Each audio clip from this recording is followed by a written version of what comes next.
যিটো ঘটনা সংঘটিত হৈছে উচ্ছেদৰ কেন্দ্ৰ কৰি আমি ধিক্ষাৰ জনাইছোঁ আৰু আমি গৰিহণা দিছোঁ আৰু অতিকৈ আমি নিন্দা কৰিছোঁ।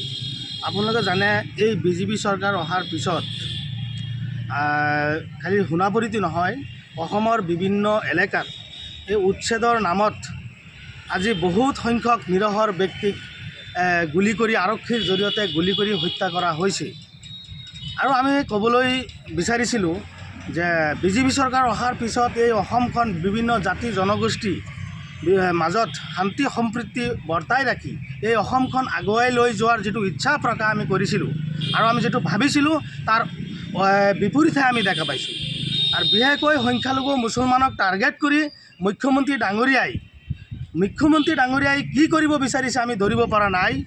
আৰু কিছুদিন পূৰ্বে বুঢ়াচাপৰিতো দুজন ব্যক্তিক গুলিয়াই হত্যা কৰিছে আৰক্ষীয়ে, আপোনাৰ দলপুৰতো এজন ব্যক্তিক গুলিয়াই হত্যা কৰিছে।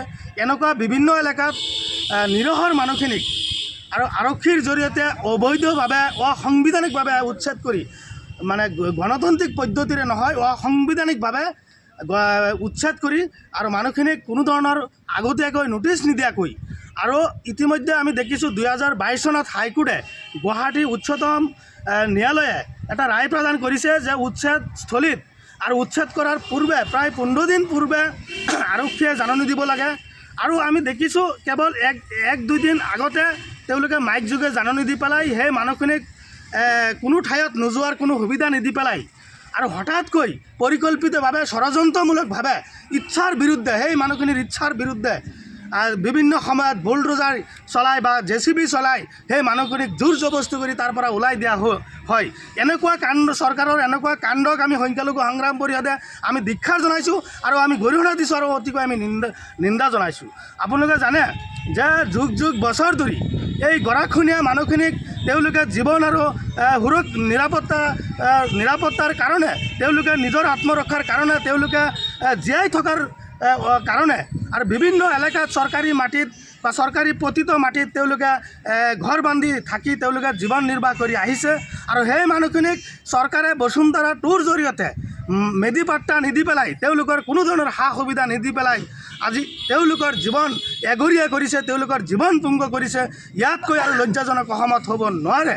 গতিকে এই চৰকাৰৰ দায়িত্ব আছিল এই মানুহখিনিক বসুন্ধৰা 2ৰ জৰিয়তে মানুহখিনিক মেদি পাট্টা দিয়াৰ ব্যৱস্থা কৰিব লাগিছিল, বা বসুন্ধৰা 2ৰ জৰিয়তে চৰকাৰী মাটি য'ত খালী আছে তাতে ব্যৱস্থা কৰিব লাগিছিল। আৰু সেইটো নকৰি এই চৰকাৰে যি ধৰণৰ হত্যালীলা চলাইছে, এই চৰকাৰে আমাৰ মুছলমান মানুহৰ ওপৰত যি ধৰণৰ অত্যাচাৰ চলাইছে, ইয়াতকৈ আৰু লজ্জাজনক একো হ'ব নোৱাৰে।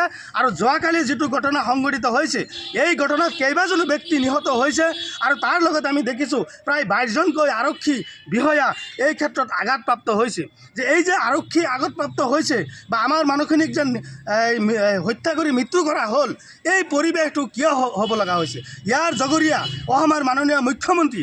কাৰণ মুখ্যমন্ত্ৰী ডাঙৰীয়াই যেতিয়া বিভিন্ন ক্ষেত্ৰত ব্যৰ্থ হয় আৰু স্মাৰ্ট মিটাৰৰ ক্ষেত্ৰত যেতিয়া ব্যৰ্থ হৈছে, মূল্যবৃদ্ধিৰ ক্ষেত্ৰত যেতিয়া ব্যৰ্থ হৈছে, অসমৰ দল সংগঠনৰ ক্ষেত্ৰত যেতিয়া ৰোহত পৰিছে, বিভিন্ন সচেতন মহলৰ যেতিয়া প্ৰশ্ন সন্মুখীন হ'ব লগা হৈছে, তেতিয়া আমি দেখিছোঁ বিভিন্ন ধৰণৰ ইস্যু লগাই, বিভিন্ন ধৰণৰ ইস্যু ডাইভাৰ্ট কৰিবৰ কাৰণে, এই বস্তুখিনি ডাইভাৰ্ট কৰিবৰ কাৰণে বিশেষকৈ সংখ্যালঘু মুছলমানৰ ওপৰত অত্যাচাৰ কৰি একাংশ ব্যক্তিসকলক সন্তুষ্ট কৰাৰ কাৰণে আৰু কঠোৰ হিন্দুত্ববাদী পৰিচয় দিয়াৰ কাৰণে, ভাৰতবৰ্ষৰ ভিতৰত হিন্দুত্ববাদী নেতা হিচাপে পৰিচিত হোৱাৰ কাৰণে মুখ্যমন্ত্ৰী ডাঙৰীয়াই কেৱল মুছলমানৰ ওপৰত নিৰ্যাতন চলায় আৰু পূৰ্বৰ পৰাই এনেকুৱা নিৰ্যাতন চলাই আহিছে।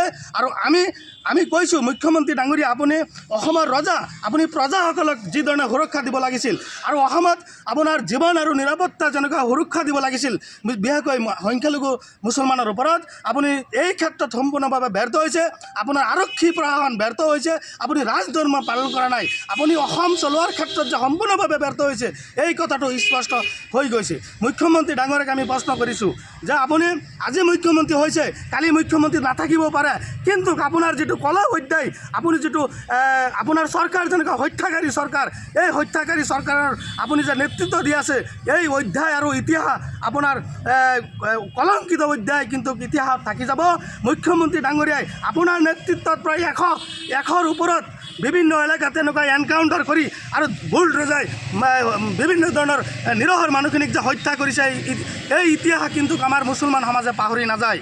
এই বিচাৰ আমি এই বাস্তৱত যদিও আমি নাপাওঁ কিন্তু মৃত্যুৰ পিছত সৃষ্টিকৰ্তাই এদিন বিচাৰ আপোনাক কৰিব, এই কথাটো আপোনাৰ মনত ৰাখিব।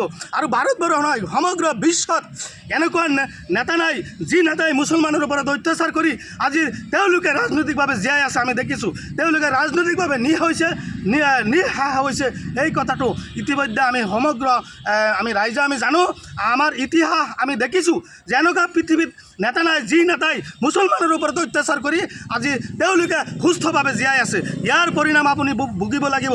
আৰু তাৰোকৈ পৰিতাপৰ বিষয় সোণাপুৰত যিটো ঘটনা সংঘটিত হৈছে আমি দেখিছোঁ, ট্ৰাইবেল বন্ধুসকলে আজি 30 বছৰ 40 বছৰ আগত তেওঁলোকে আৰ্থিক অনাটনৰ ভাৱে এই আমাৰ মুছলমান ব্যক্তিসকলৰ হাতত এই মাটিখিনি বিক্ৰী কৰিছিল, কেঁচা দলিলত বিক্ৰী কৰিছিল। আৰু এইটো অবৈধ, অসাংবিধানিক। যে গতিকে যিসকলে মাটি বিক্ৰী কৰি তেওঁলোকে জীৱন আৰ্থিকভাৱে তেওঁলোকে বাচিছে, আজি সেই লোকৰ ওপৰত কোনো ধৰণৰ ব্যৱস্থা চৰকাৰে কৰা নাই।